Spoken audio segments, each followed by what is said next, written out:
Ajnanitimirandasya Jnananjana Shalakaya Chakshurmilitam Jena Tasmai Shri Guruve Namaha. Guruve Gaurachandraya Radhikaye Tadalaye Krishnaya Krishna Bhaktaya Tadabhaktaya Namo Namaha. Yam Pravajantam Anupeta Apeta Krityam Rapaino Viraha Katara Ajuhava Putreti Tan Maitaya Tadavo Binedus Tam Sarvabhutam Hridayam Munimanatosmi Narayanam Namaskritya Naram Chaiva Narottamam Devim Saraswatam Vyasam Tato Jayamudirayat Bhaktya Vihina Parada Lakshai Kiptastrakamadi Tarangamadye Kripa Mai Tvam Sharanam Prapanna Brinde Namaste Charanada Vindam Tave Vasmi Najivami Tvayavina Iti Vigyaya Radhe Tvam Nayanam Charanandike Vancha Kalpatarubhascha Kripa Sindhubhya Evacha Patitanam Pavanebhyo Vaishnavebhyo Namo Namaha. So we're going to begin today. Today is the appearance day of Srila Bhaktisiddhanta Sarasvati Prabhupada. Also the disappearance day of my godbrother, Srila Govinda Goswami Maharaj. We'll be focusing on Srila Saraswati Prabhupada, but we have to acknowledge our remarkable godbrother, Gaur Govinda Maharaj, who was very, very special disciple of our Srila Prabhupada, extraordinarily exalted, Mahabhagwat, genuine Mahabhagwat, who introduced or revealed Srila Prabhupada's teachings in a much higher way. During his time, of course, there was a lot of resistance to that, just as there was resistance to Srila Bhakti Rakshak Sridhar Maharaj, Srila Bhaktivedanta Narayan Maharaj, and others. For whatever reason, that doesn't diminish his contribution, and his literary legacy that continues to this day is quite remarkable. And reading his books, it's non-different. Sometimes I can't tell, who is this? Is this Srila Narayan Maharaj? Is this Gaur Govinda Maharaj? Deeply immersed in the mood of Rupa Raghunath. And he did so much, so many extraordinary experiences and teachings that he provided. But we're going to focus on Bhaktisiddhanta Saraswati Prabhupada because he is the personality from whom all the current Gaudiya Vaishnav branches are coming.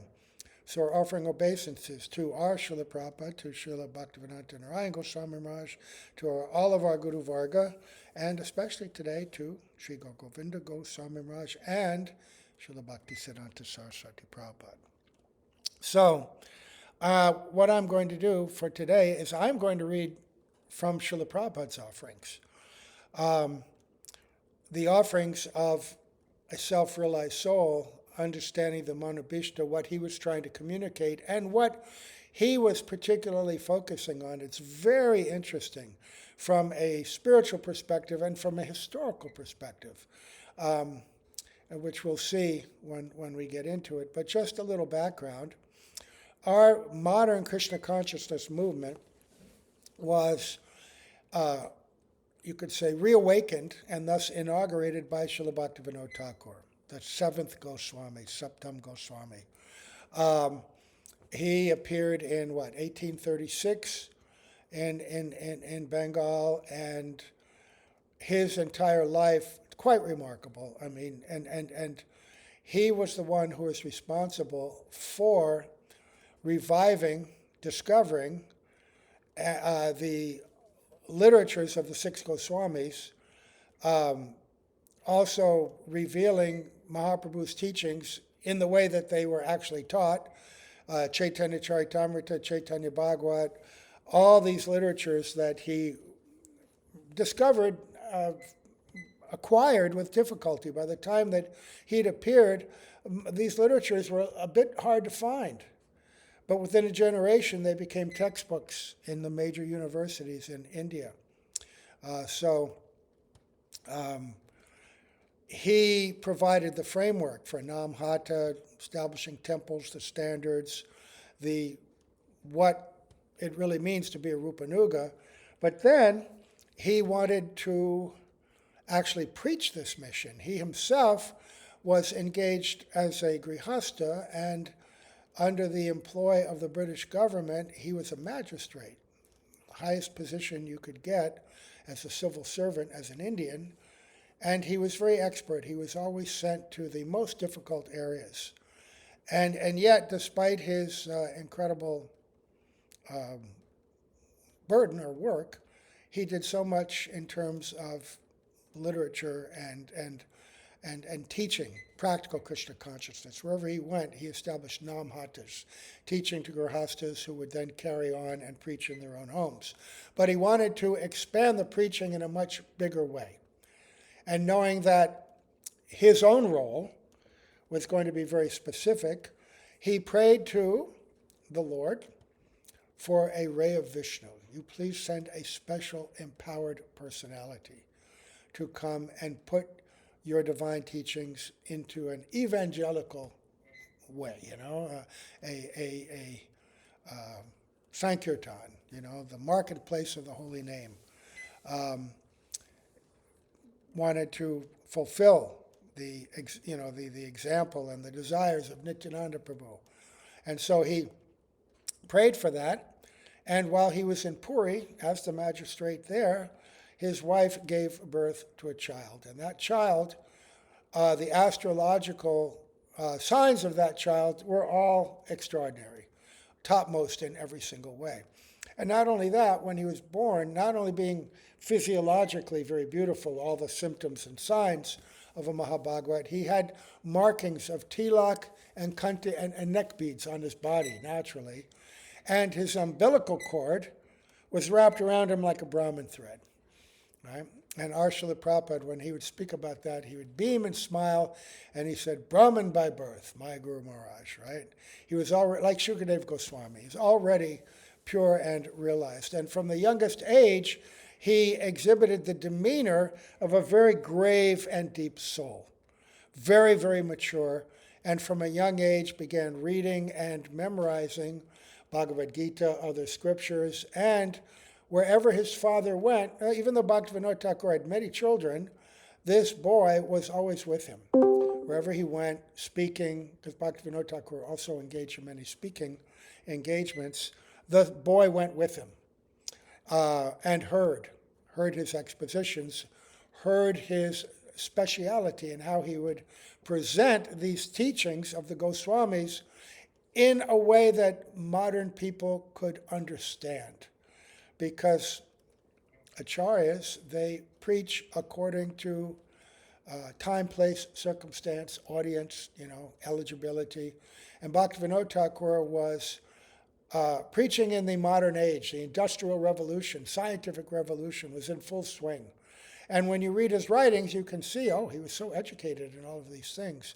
Sarasvati Prabhupada, who was born as Bimala Prasad, was very conversant with that and understood that there is a balance between maintaining the purity and not diluting the teachings of the Goswamis in any way because they're eternal. You don't make compromises to modern mores, modern conceptions of morality, spirituality, truth.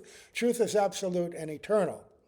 But there are ways to present it which make it understandable and accessible, engaging people according to their capacity. Right? So Bhaktivedanta Thakur was very expert at that.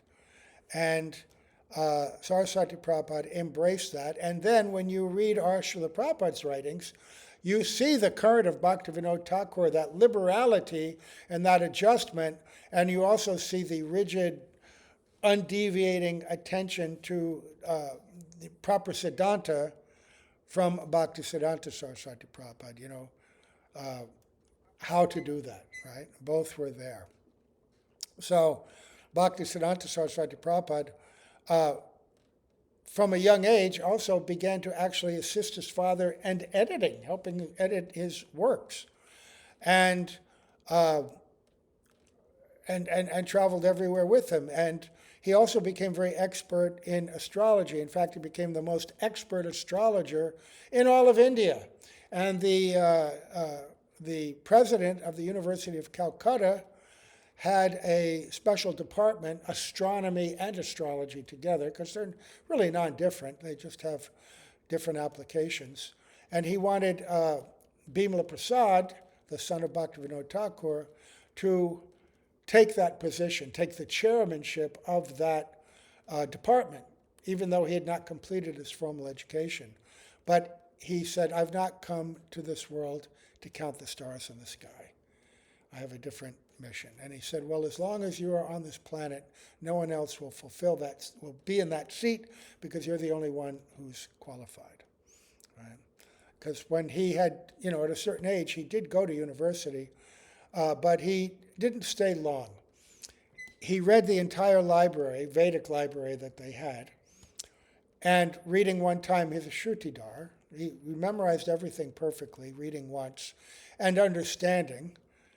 And then he said, I don't really want to excel at school. If I do, they'll want to get me married, to give me some big job. Let them think that I'm a dull person, and they'll leave me alone. So anyway, he left university, and Bhaktivedanta Thakur was concerned what to do. I have my son. How will he maintain himself? So he got him a job with a regional king who was a friend of Bhaktivedanta Thakur and a pious person, religious person. And he was to become the tutor of the young prince. And he took on that job, and it was a very high-paying job, actually. But the reason he took it on was that the king was known to have a very large library of Vedic literature, a lot of which was not available in other places. So again, he went there and he poured through that library, reading all of it, and at the same time teaching this prince, but he taught him in such a way that the prince was manifesting symptoms of Vaishnavata. He wanted to be a Vaishnav, he wanted to be a sadhu, didn't want to be a king, succeed his father, because he was in the association of Bhaktisiddhanta Sarasvati Prabhupada. And the king's wife got very worried, and she said, look what you've done. You've turned our son into a sadhu. You have to get rid of him, this teacher. He's going to ruin our son. What? I can't do that. He's the son of my friend. He's not. If you don't do it, I'll take poison. So he said, okay. And he apologetically went to Bhaktivedanta Thakur and explained the situation and said, but I will give him his salary for the rest of his life, no problem. But by that time, he'd completed the library, and he left. He said, I don't want the salary. He was completely detached, right? So then he went to Mayapur, and Bhaktisiddhanta Sarasvati Prabhupada Bhaktivedanta Thakur had acquired that land in Mayapur, the birthplace of Mahaprabhu and other land, and he established a small temple there, and he took a vow that to prepare for the preaching that he was meant to do and requested by Bhaktivedanta Thakur, he would prepare himself by chanting 1 billion names, which is like 3 lakhs a day for 10 years. I've heard from Vaishnavas that he completed it in about 7 years, 7.5.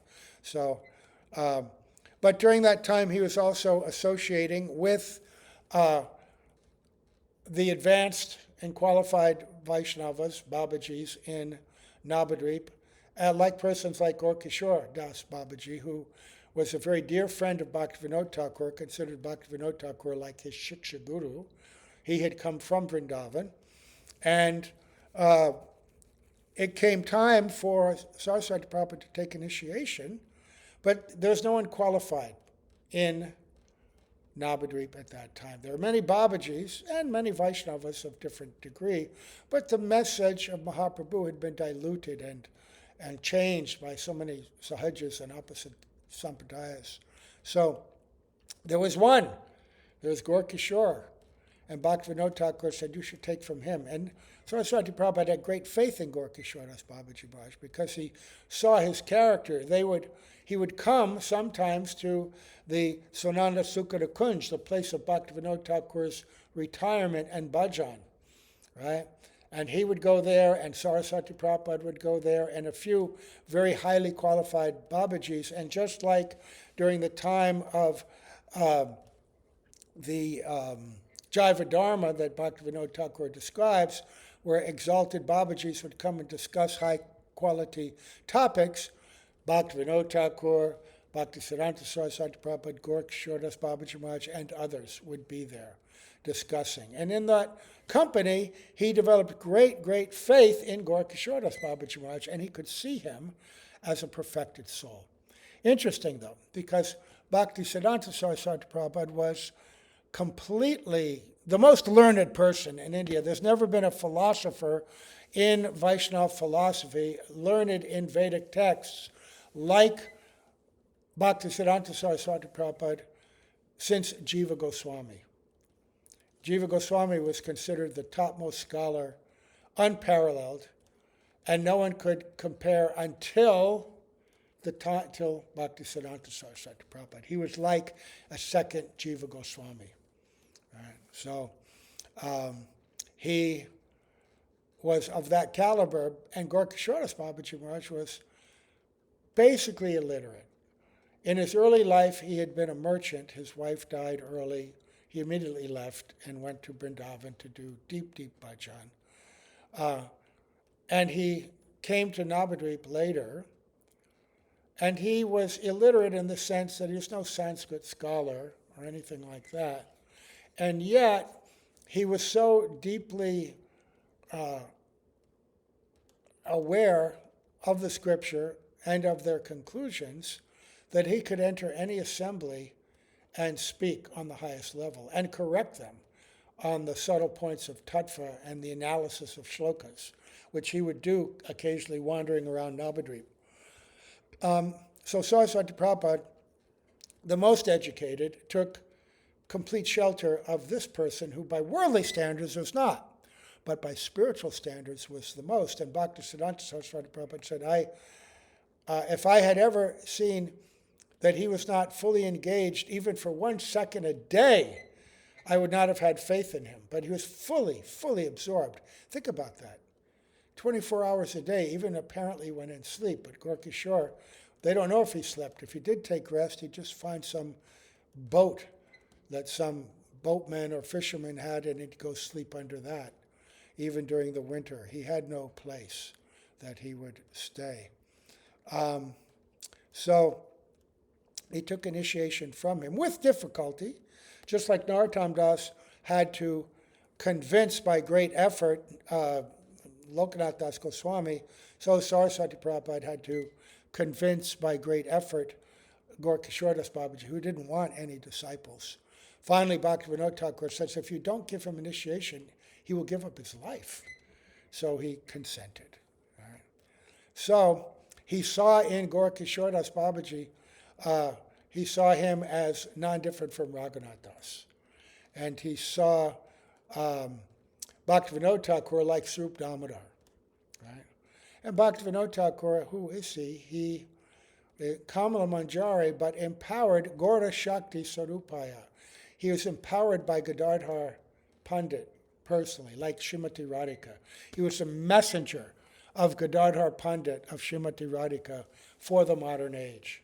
So that message was revealed to us through Rupa Goswami, so he's also like Rupa Goswami, Raghunath Das, Gaur Kishore, and so Bhaktisiddhanta Saraswati Prabhupada, he's like Jiva Goswami in his modern role, in that he took full instruction, fully understood all the teachings of the Goswamis, all the writings, but he revealed them in the world and supported them.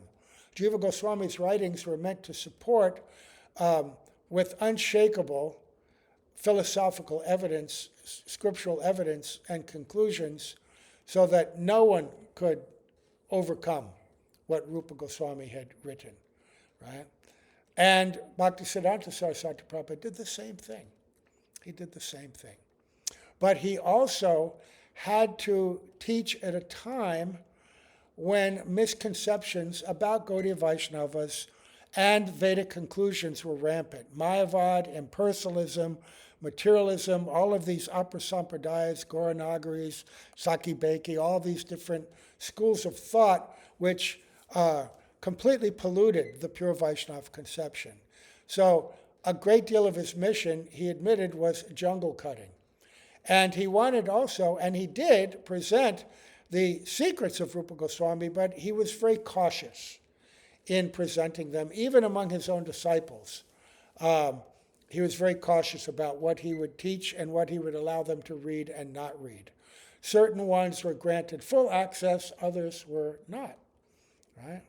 So it's interesting to read our Srila Prabhupada and his offerings, because he offers, his inspiration internally from Mahaprabhu Nityananda was he's going to be one of the principal acharyas in our line, right? He's going to be remembered historically.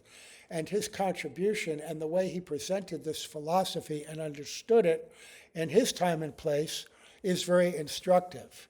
So even though he also is conversant in the deepest and highest conclusions, how is he glorifying his spiritual master? What is he emphasizing? In other words, what is he taking as his role? So there are some beautiful, beautiful things that he wrote. And on hearing these contributions, like this one poem he wrote in 1936, after hearing it, Bhaktisiddhanta Sarasvati Prabhupada instructed his editors of his different magazines and things, whatever he writes, you should publish. He recognized our Srila Prabhupada as very gifted in the English language especially, but he's also very gifted in Bengali. There are some poems that he wrote in Bengali. There's one that we have in our Rays of the Harmonists called the Ashta Ashtakam, Viraha Ashta Ashtakam, the 8 Ashtakams in the mood of separation. Right? Very powerful. But this, we heard this very early on.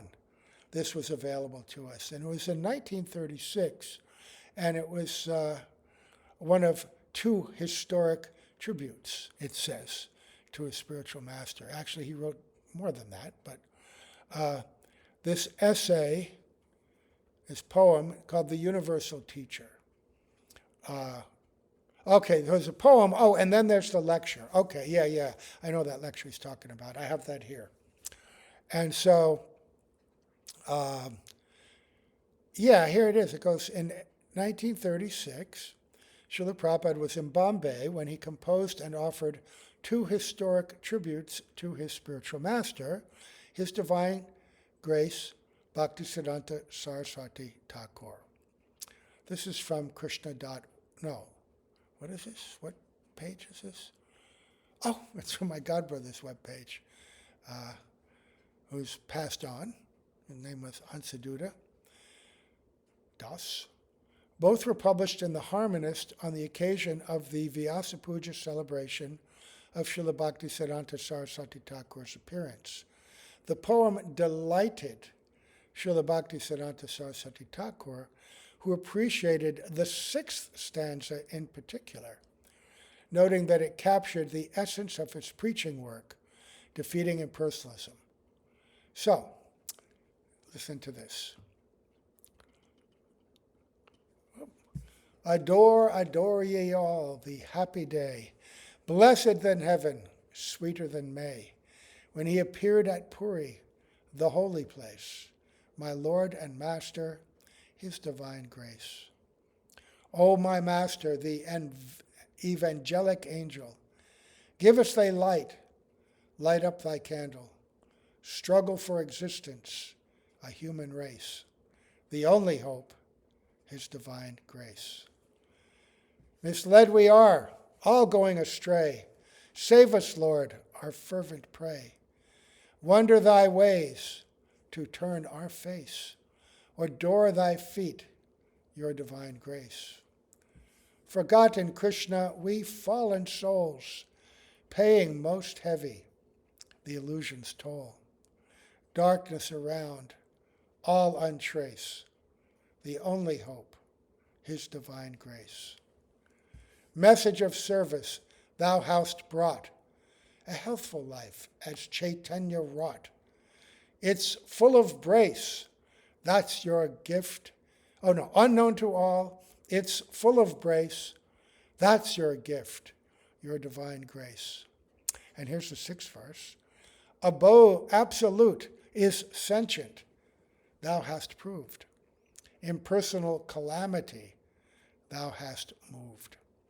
This gives us a life anew and fresh. Worship thy feet, your divine grace.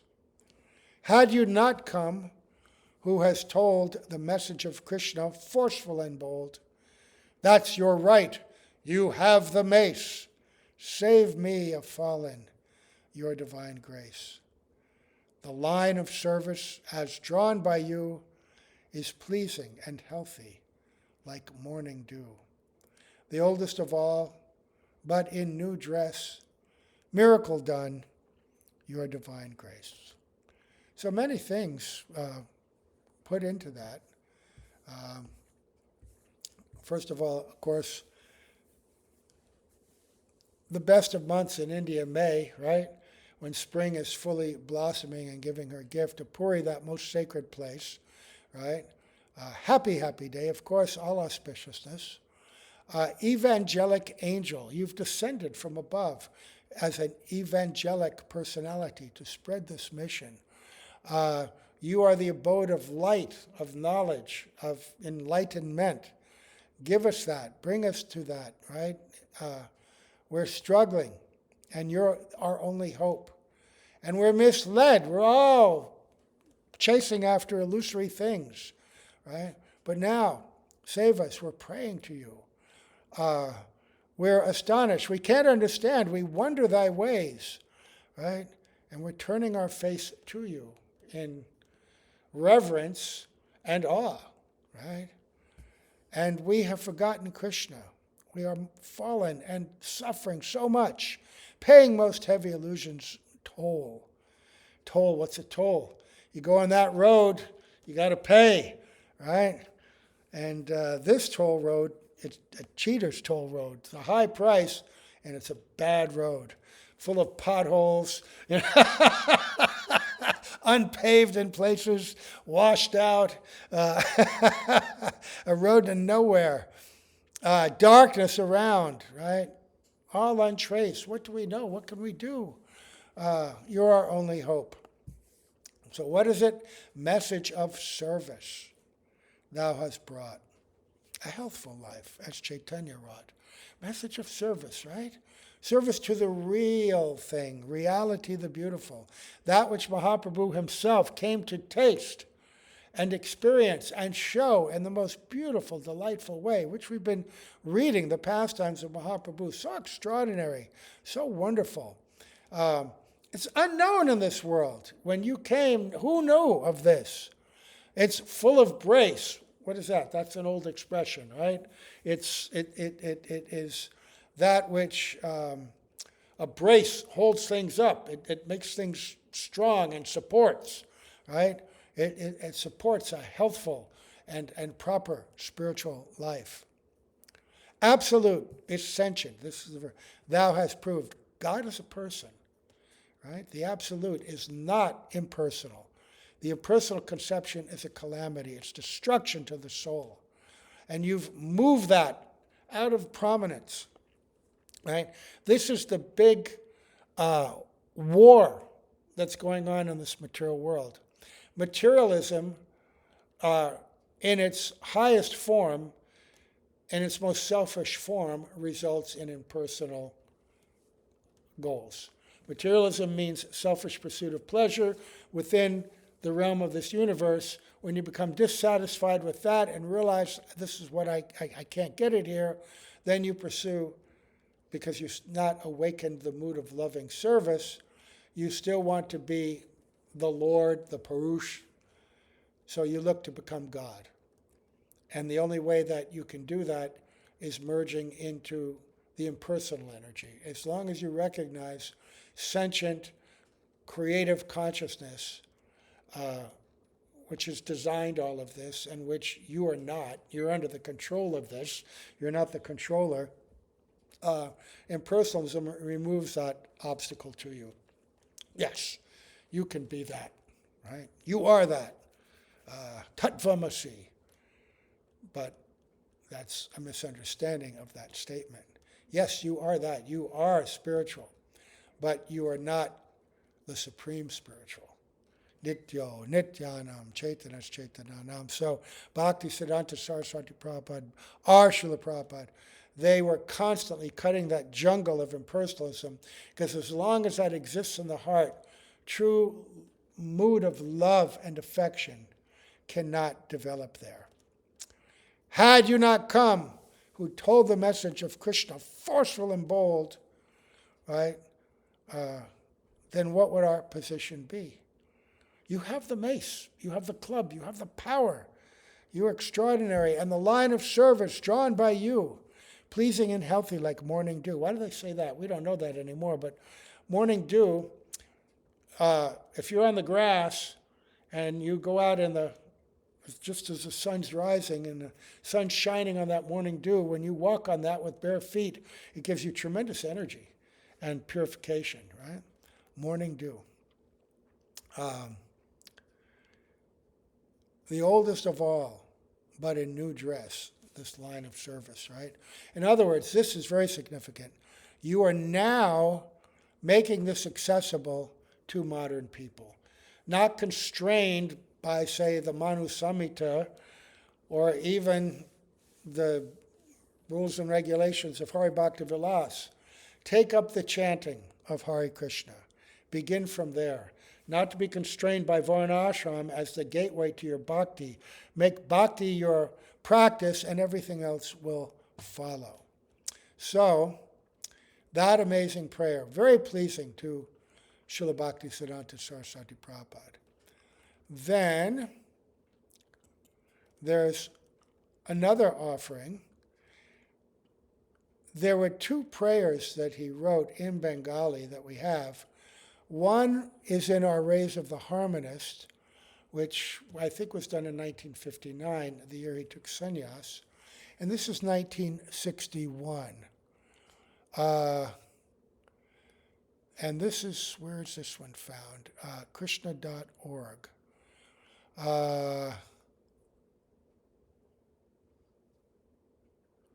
So, here, as in the other one, the Viraha Ashtakam is very long, 64 verses. So I'm going to read this one first. And then there's another article I may or may not get a chance to read. So this is how Srila Prabhupada is feeling separation from Bhaktisiddhanta Saraswati Prabhupada. This is teaching us also that if we're on the highest level of relationship with our Guru, like we heard yesterday, Vishram Bena Guru Seva, understanding and so deeply aligned with your Guru's desire. Whatever his desire is, you understand and you have dedicated your very soul to. So Srila Prabhupada, by this time he's taken sannyas. He's been in Vrindavan for 10 years, and he's been dedicating himself to preparing to go to the West. He's been writing, he's been translating, he's been working on the Bhagavatams, the first canto of Srimad Bhagavatam. He did a Bhagavad Gita, Roy Ramananda Samvad, did a commentary on that, Easy Journey to Other Planets. I think he did Ishopanishad back then. So he was writing and contributing, of course, also to the Gaudiya Patrika and other publications of his godbrother, Bhaktivedanta Keshav Maharaj. So, there are 8 sections to this. Oh, this is just like the Viraha Ashtakam. This is long too. Okay. Anyway, here we go. On this day, this is Srila Prabhupada's heartfelt offering. And let's kind of tag along, piggyback onto this and let Srila Prabhupada guide us in his mood of separation from Bhaktisiddhanta Sarasvati Prabhupada, who is so compassionate. Srila Prabhupada said the grandfather is so merciful to the children. The parents may have to be very strict, but the grandparents, they're very kind and soft, right? They won't be so strict. And that's true even in this world. You know, when you take the kids over to the grandparents just spoil the kids, right? And then they pass them back to the parents who have to discipline them, put them to bed, all this and that. Grandparents, they don't have to worry about all that. So we're praying to our grandfather, our Param Gurudev, Bhaktisiddhanta Sarasvati Prabhupada. On this day, this is Srila Prabhupada's words, on this day, O my master, I made a cry of grief. I was not able to tolerate the absence of my guru. On this auspicious day, I have come with this offering just to worship you, remembering your lotus feet. Sri Chaitanya Mahaprabhu's judgment is that renunciation is most important. Not only that, but such knowledge must be delivered to every conditioned being. So he's talking about personal practice and sharing this already, right? Mahaprabhu.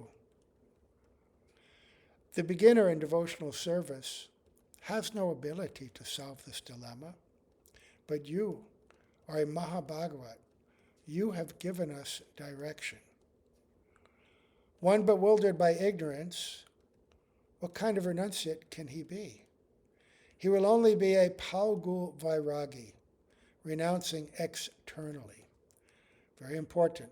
Renunciation does not mean just very strict and controlled of eating, sleeping, mating and defending, all of the propensities of the material world. This is not renunciation. Renunciation is actually the result of real spiritual emotion. Without such feeling, it is simply known as show bottle. You know what a show bottle is?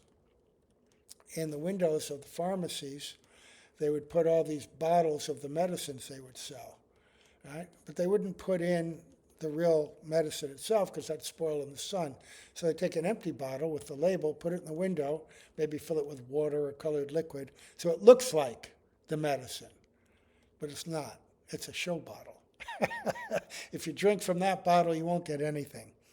So, renouncing externally, only the body. Real renunciation is renunciation in the heart. In other words, giving up one's propensity for enjoying and instead offering everything in the service of the Lord. So he goes on to explain, Lord Chaitanya's philosophy is beyond varnashram. It is Bhagavat Dharma for putting an end to all cheating propensities of religion. And that's what he commented on in pages and pages in his first Bhagavatam, Srila Prabhupada in the first canto in the second verse, Dharmak Projita Kaitavo. And where is he getting this? From Bhaktisiddhanta Sarasvati Prabhupada. Performing dry renunciation, there can be no real preaching. Therefore, Yukta Vairagya is given the highest essential understanding. Nirbandha Krishna Sambandha Yukta Vairagya. This is Rupa Goswami. Real renunciation means employing everything in the service of Krishna, seeing everything in relation to Krishna. So when you're looking out, you're not just seeing pretty trees, nice sunrise, sunset, snow, this and that. You're seeing Krishna's creation. You're seeing that Krishna's created all this, and you're seeing conditioned living entities trapped in so many bodies, but you're seeing a world meant to be engaged in the service of the Lord. That sannyas which I have given you, quote, that's a quote, is for preaching in devotion. The faithless sense enjoyers are unable to understand this. So he had taken sannyas a year and a half before, and he's reflecting on the purpose of sannyas. Srila Prabhupada always said that. And Sarasvati Prabhupada, he re-inaugurated the conception of Tridandi sannyas. It had been lost. And he reestablished the red cloth. And some said, well, why are you not, there's no such thing as red cloth. You're not supposed to take sannyas in this age. There's a verse in the Bhagavatam that says, or no, in Puranas, that sannyas is forbidden in the Kali Yuga. But Bhaktisiddhanta Saraswati Prabhupada explained that karma sannyas and impersonal sannyas, the Mayavad sannyas, that's not to be taken. But we had many great acharyas in our line that took sannyas, like Sup Damodar, sannyasi, red cloth. Mahaprabhu took sannyas. So many others took sannyas. He wanted to reestablish it, and he said, I have taken the orange cloth because our Goswamis had the white cloth of complete, beyond sannyas. They completely transcended varnashram. I want to show that our sannyasis are strictly up to the standards of the varnashram sannyas. They're acting according to all those religious principles, and we're aspiring to the position of the Goswamis, right? So, in the second Vasishtha, the speciality of Saraswati Prabhupada, generally the sannyasis renounce everything and go and stay in the mountain caves. But you, O Master, keep your sannyasis in mansions of marble. Bagbazar Gaudiya Mat. To see a sense enjoyer is just like drinking poison. But you, O my Master, go far and near, even abroad, to give them your darshan. This is Srila Prabhupada's inspiration. It's sometimes said sannyasi should be in the woods, in the forest, not go into the cities, what to speak of crossing the oceans. What Saraswati Prabhupada did by sending his disciples all the way even to England. Mlechas and Yavanas are forbidden to enter the Hindu temples. But you, my Lord, make them chairmen and sit them in the assembly of devotees. He engaged many business people, worldly people, encouraging them to do some devotion by giving them a position, and thus connect them with Vaishnavas and with Seva, right? And which Srila Prabhupada did also to an even greater degree. Hindus are not allowed to cross the ocean, but you send your devotees overseas to preach. In the cities of Kali Yuga, the instructions of the bona fide spiritual preceptors are forbidden. Still, you remain here in any way possible. His own guru, Gaur Kishore, said, don't go to Calicut, to Calcutta, under any circumstance. But he went and established his biggest mat. But what does that mean? Don't go to for him, don't go to Calicut by mind, by heart. He is like, wherever he went, he carried Vaikuntha with him. And he established the transcendental temple there, the Dham in the ocean of material existence. So,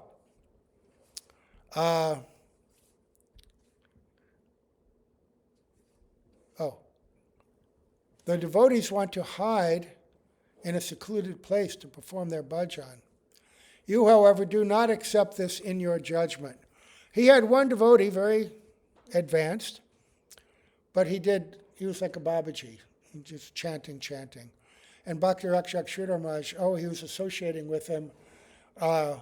He'd like him to help in his preaching. And Saraswati Prabhupada said, yes, that would be to his benefit. I am not in favor of just pulling on rope, just chanting. Our mission is to preach. Whenever there is an increase in population, in that place, preaching is to be found. In London, you want a student hostel. You explain that it must be first class. In the land of barbarians, a student hostel for preaching Hari Katha. Who can understand the significance of these things? Now, the descendants of Saraswati Prabhupada, Srila Prabhupada's own disciples, in India, ISKCON is doing this so successfully. They have hostels next to many, many universities around India, and they recruit and get the most first-class students. And they've even done it at a couple of places in the West, right? So, Um, let's see. So, where did I leave off? Oh, to resolve all the apparent contradictory statements is not the play of some incompetent fool. If everyone simply sat down together and considered these things, what nice preaching there could be. Because the world and its explanations are full of contradiction and confusion. Very difficult to reconcile apparent opposing points of view. But from the absolute perspective, you can make any philosophy, however incomplete, understood in its connection with the absolute. Incomplete, flawed, but you can show how it can be reconciled with anything. What is your order also? That everyone coming together should merge in your message and preach it to the world. If everyone just initiates, then there will be a contradictory result. As long as it goes on, there will be only failure. Now, even my God brothers, you return here to the order of our master, and together we engage in his puja. But simply a festival of flowers and fruits does not constitute worship.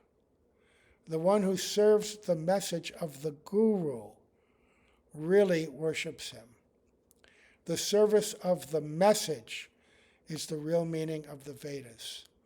Don't be proud, brothers. Come back to this. In other words, the position of Guru as a formality, taking disciples without being infused with deep attachment and connection with Sri Guru, and emboldened and enlivened by his mission of preaching, you can come, you can do festivals, you can talk nicely, you can offer fruits and flowers, but that's not the real worship.